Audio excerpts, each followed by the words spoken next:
नमस्कार, जय हिंद साथियों। कैसे उम्मीद करता हूँ आप सभी अच्छे होंगे। जैसा कि आप लोग देख पा रहे होंगे, हम तैयारी कर रहे हैं आपकी सामाजिक विज्ञान क्लास 9th की। तो आज जो थोड़ा तबीयत खराब थी, इसीलिए वीडियो आपको टाइम से नहीं मिल पाया। ठीक है ना, कोशिश करूंगा आपको टाइम से वीडियो देने की।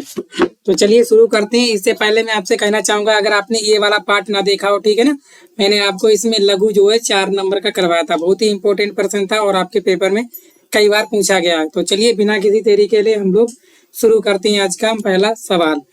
तो बोला गया है, रूस की 1957 की अक्टूबर क्रांति का क्या परिणाम हुआ था? जारशाही और सशक्त हुई थी, जारशाही का अंत हो गया, या दो दलीय राजनीतिक व्यवस्था लागू की गई, या बहुदलीय राजनीतिक व्यवस्था लागू की गई।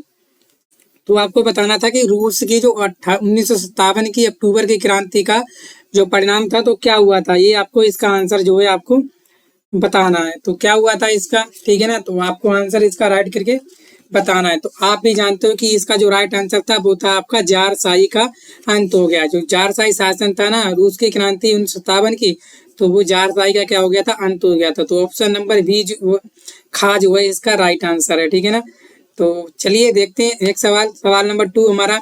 तो आपको बताना है कि the spirit of the laws किसकी रचना है। तो जो पुस्तक थी ना आपकी, the spirit of the laws किसकी रचना थी? ये ऑप्स की थी, लॉक की थी, या रूसो की थी, या मॉन्टेस्क्यू की थी। तो ये आपको इसका सही आंसर बताना है। ठीक है ना, तो आप भी जानते हो कि the spirit of the laws जो रचना थी वो आपकी थी मॉन्टेस्क्यू की। ठीक है ना, किसकी थी? आपकी मॉन्टेस्क्यू की। तो ऑप्शन नंबर घ जो है इसका बिल्कुल सही है। तो आप भी जानते हो कि आपके जो पेपर में है इस बार 20 MCQs पूछे जाएंगे आपके 20 नंबर में। इसके बाद जो आपका 50 नंबर का बचता है, उसके बाद आपसे वर्णनात्मक प्रश्न पूछे जाते हैं। ठीक है ना, बिल्कुल सही कहा आपने। ये वर्णनात्मक प्रश्न मतलब कि इसमें आपसे लघु पूछा जाता है। लघु होता है लगभग 80 शब्दों का आपसे पूछा जाता है। ठीक है ना, और आपसे दीर्घ क्या है, दीर्घ आपसे पूछा जाएगा लगभग 150 शब्दों में। तो आप भी जानते हो कि ये होता है आपका लगभग 4 नंबर का, तो ये होता है आपका लगभग 6 नंबर का। ठीक है ना, तो उम्मीद करता हूँ आप लोग समझ पाए होंगे कहने का मतलब बेटा। ठीक है, तो आपको ये सब तैयार करना पड़ेगा। तो सामाजिक आर्थिक समानता का समर्थक है। तो सामाजिक आर्थिक समानता का था, उसका समर्थक कौन था? उदारवाद था, या खा समाजवाद था, या गा व्यक्तिवाद था, या घा आदर्शवाद था। तो इसको आपको राइट आंसर बताना है। ठीक है ना, तो सामाजिक आर्थिक समानता का समर्थक था आपका, आप भी जानते हो कि उदारवाद तो था नहीं, और ना ही आपका व्यक्तिवाद था, और ना ही आपका आदर्शवाद था। तो एक ही ऑप्शन बचता है, वो है आपका खा। ऑप्शन नंबर खा इज राइट आंसर।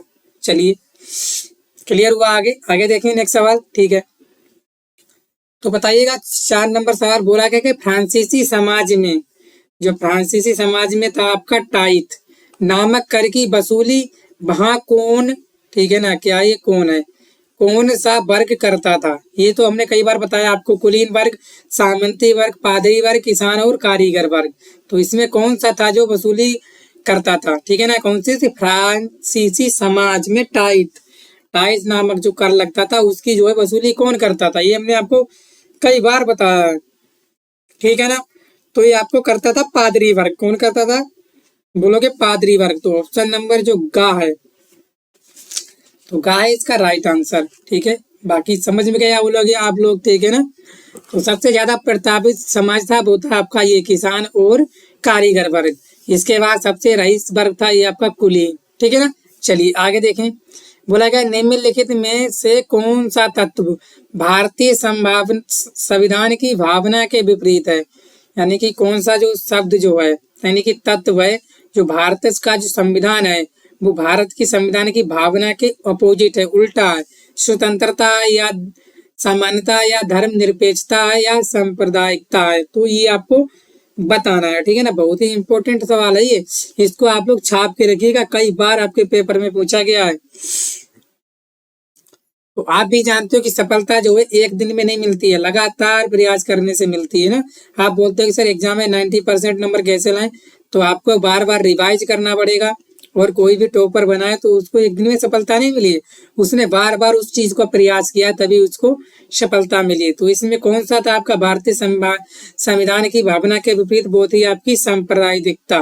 ठीक है ना, कौन सी थी? सांप्रदायिकता।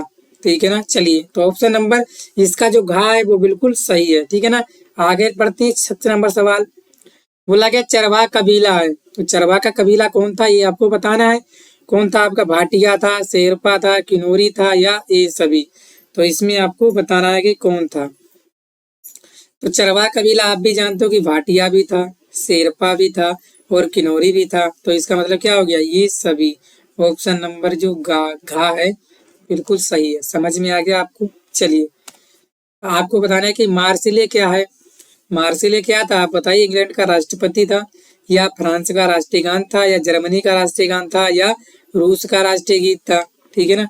तो ये बताइए, राम नाम, राम नाम के भरोसे। एक विकल्प हमने ये दे दिया आपको, बताइएगा राम नाम के भरोसे था या इनमें कौन सा था। तो मार्सिले आपका क्या था। तो आप सभी जानते हो कि मार्से जो था वो क्या था आपका, राष्ट्रीय गान था। किसका, फ्रांस का। ठीक है, ये इंपॉर्टेंट है, इसको आप लोग छाप के रखिएगा पेपर में। मैंने भाई उठाया जो आपके पेपर में कट टू कट पूछा जाता है। ठीक है ना। आगे, भारत में वोट डालने की न्यूनतम आयु क्या है। जो हम लोग वोट डालते हैं ना, उसकी न्यूनतम आयु क्या है, तो वो आपको बतानी है। 20 वर्ष है, 21 वर्ष है, 18 वर्ष है, या 24 वर्ष है। तो आप सभी जानते हो कि भारत में जो वोट डालने की न्यूनतम आयु है, सही है ना, वो कितनी है आपकी, वो होनी चाहिए आपकी 18 वर्ष। कितनी होनी चाहिए, 18 वर्ष। ठीक है ना। कहीं कहीं आपकी 21 वर्ष थी, लेकिन भारत में वोट डालने की उम्र जो है 18 वर्ष है। ठीक है ना। आगे चले, चलिए। बोला गया संविधान में वर्धित पंथ निरपेक्षता का क्या अर्थ है। नागरिक को किसी एक धर्म को मानने की स्वतंत्रता रहती है, या खा नागरिकों को किसी भी धर्म को मानने की स्वतंत्रता नहीं रहती है। सरकार सभी धार्मिक आदर्शों और मान्यताओं को सम्मान देती है। उपयुक्त में से कोई नहीं। तो ये आपको बताना है। चलिए इसका राइट आंसर आप लोग बताइए। तो आप भी जानते हो कि संविधान को है, नागरिक को किसी एक धर्म को मानने की स्वतंत्रता बिल्कुल नहीं है। ठीक है, हमारे देश में जो है विभिन्न प्रकार के धर्म के लोग रहते हैं, तो एक धर्म को मानने की स्वतंत्रता थोड़ी ना है। इसके बाद नागरिकों को किसी भी धर्म को मानने की स्वतंत्रता नहीं रहती है। ठीक है, ये भी गलत है। आप किसी ना किसी धर्म को तो मानोगे, मतलब आपका कोई ना कोई एक धर्म होगा, उसको आपको मानना पड़ेगा। ठीक है ना। ये पहला वाला किसी एक धर्म को थोड़ी मानते हैं, हम लोग कई धर्म को मानते हैं। ठीक है ना। तो क्या वो किसी भी धर्म को मानने की स्वतंत्रता थोड़ी रहती है। मान लीजिए आप हिंदू हो, तो हिंदू को तो आप मुस्लिम थोड़ी मान सकते हो। आप क्या मानोगे, हिंदू ही मानोगे। ठीक है ना। चलिए आगे, सरकार सभी धार्मिक आदर्शों और मान्यताओं को सम्मान देती है, बिल्कुल सही है। ये आपका राइट आंसर है, ये वाला आपका गलत है। तो ऑप्शन नंबर गा जो है बिल्कुल आपका सही है। आगे चले, नेक्स्ट सवाल देखें। चलिए देखो, बोला गया है कि स्टालिन के सामूहिककरण कार्यक्रम ने किस वर्ग सर्वाधिक प्रभावित किया है। किस वर्ग ने सर्वाधिक प्रभावित किया है। तो इसको आपको बताना है, किसान वर्ग, औद्योगिक वर्ग, धार्मिक वर्ग, या प्रशासनिक वर्ग। तो आप भी जानते हो जो स्टालिन के सामूहिककरण का कार्यक्रम हुआ था, उसमें सबसे ज्यादा जो प्रभावित किया था, आप भी जानते हो कि ये तो हो नहीं सकता कभी भी, ना ये हो सकता है, ना ये हो सकता है, ये क्यों हो सकता है, वो है आपका किसान वर्ग। किसान वर्ग ही एक ऐसा वर्ग है जो सर्वाधिक क्रांतियों में सबसे ज्यादा इसने प्रभावित किया है। ठीक है ना। आगे, भारत को किस नदी को दक्षिण की गंगा कहा जाता है। ये बिल्कुल इंपॉर्टेंट सवाल है। ठीक है ना। टाइपिंग में मिस्टेक है, पर अपने लोग संभाल सकते हैं इसको। दक्षिण की गंगा कहा जाता है गोदावरी, ब्रह्मपुत्र, ताप्ती, कृष्णा नदी। तो इनमें से आपको बताना है किस नदी को कहा जाता है। तो आप भी जानते हो भारत की दक्षिण की गंगा जो है किसको कहा जाता है, आपको गोदावरी को कहा जाता है। ठीक है ना। आगे, यदि आप ग्रीष्म अवकाश में करवती जाना चाहते हैं तो किस केंद्र शासित प्रदेश में जाएंगे। ठीक है ना। मान लीजिए ये कह रहा है कि प्रश्न, आप गर्मियों में जो है करवती जाना चाहते हैं, तो आप किस केंद्र शासित प्रदेश में जाएंगे। पुदुचेरी में, लक्षद्वीप में, अंडमान निकोबार द्वीप और दमन। तो किसमें से किसके पास किस देश में प्रदेश में जाएंगे, किस केंद्र शासित प्रदेश में जाएंगे। तो आप सभी जानते हो जो हमारा करवती है ना, वो है आपका लक्षद्वीप। कहाँ है, लक्षद्वीप। ऑप्शन नंबर खा जो है सही है, बिल्कुल ठीक है ना। ठीक है, 12वीं का क्या हो गया आपका खा। आगे, बोला कि विश्व में सर्वाधिक जनसंख्या वाला देश है। तो विश्व में सर्वाधिक जनसंख्या वाला देश कौन सा है। चीन है, भारत है, जापान है, ऑस्ट्रेलिया। तो आप सभी जानते हो कि जो सर्वाधिक जनसंख्या है वो है आपकी चीन की। ठीक है ना साथियों, क्योंकि मेरी तबीयत खराब है इसीलिए थोड़ा टाइम लग रहा है। ठीक है ना, कोई दिक्कत वाली बात नहीं, बस आप लोगों को क्या करना है, सपोर्ट करना है। ठीक है ना, क्लास में बने रहना है और वीडियो को शेयर भी करते रहिएगा साथ साथ में, क्योंकि इससे बेहतरीन और लाजवाब क्लास कहीं नहीं मिल सकती है। ठीक है, ज्यादा बकवास नहीं होती, सिर्फ क्लास पे और सवालों पर ही ध्यान दिया जाता है। ठीक है, आगे बोला गया निम्नलिखित में जनसंख्या वृद्धि का क्या कारण है? उच्च जन्म दर, निम्न मृत्यु दर, निरक्षरता या ये सभी। तो जनसंख्या वृद्धि का कारण क्या है? उच्च जन्म दर भी है, निम्न मृत्यु दर भी है और निरक्षरता भी है और ये सभी। क्योंकि निरक्षरता का मतलब क्या होता है, लोग पढ़े लिखे नहीं है, उन्हें ज्ञान नहीं है, इसीलिए क्या होता है, ये भी कारण है।